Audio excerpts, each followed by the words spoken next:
Friends, இன்றைக்கி நம்ம மோர் குழம்பு பார்க்கலாமா ஃப்ரெண்ட்ஸ்? பாருங்கள், அதுக்கு தேவையான பொருள் பாருங்கள். வெண்டைக்காய், வெங்காயம், தக்காளி, இஞ்சி, பூண்டு, பச்சை மிளகா, கருவேப்பிலை ஃப்ரெண்ட்ஸ். ஒரு சட்டி வைங்க, கடுகு போடுங்க. கடுகு பொரிஞ்சோன்னும் கொஞ்சம் சீரகம், சோம்பு போட்டுருங்க.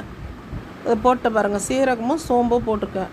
போட்டு நல்லா அது பொரியட்டும் ஃப்ரெண்ட்ஸ். பொரிஞ்சோன்னா நம்ம ஒவ்வொரு பொருளாக சேர்ப்போம். ஓகேவா ஃப்ரெண்ட்ஸ்? பாருங்கள், நல்லா பொரிஞ்சு வருது.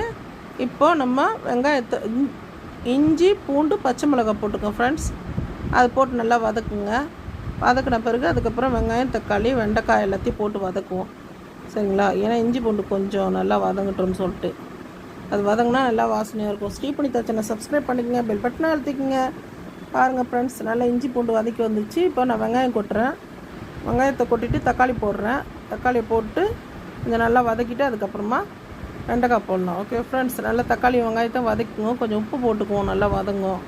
சரிங்களா? உப்பு போட்டு நல்லா வதக்கிடுங்க.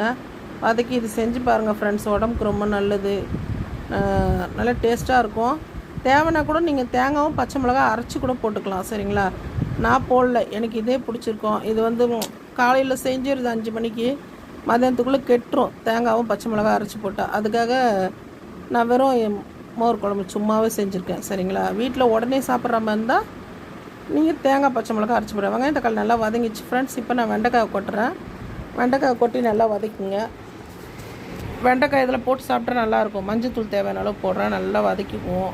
வதக்கி வெந்துடும். இது எண்ணெயிலே கொஞ்சோண்டு தண்ணியை ஊற்றி நல்லா வேக விடும். அந்த பிசு பிசுப்புலாம் வராது, ஏன்னா அதுலேயே நம்ம வேக வச்சிட்டோம்ல வதக்குனதுலையே.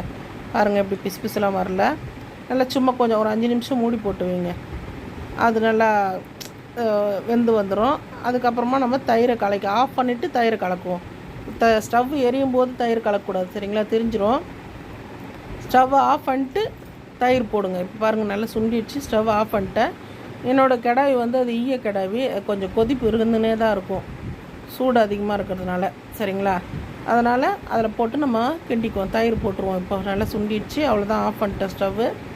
இப்போ நம்ம தயிர் போடுறேன். நான் கட்டி தயிர் தேவையானாலும் அந்த கட்டி தயிர் போட்டு நல்லா கலக்கிங்க. தண்ணி வேணுன்னா ஊற்றிக்கிங்க. எங்களுக்கு கொஞ்சம் குழம்பு வைக்கிறதுனால நான் தண்ணி ஊற்றலை.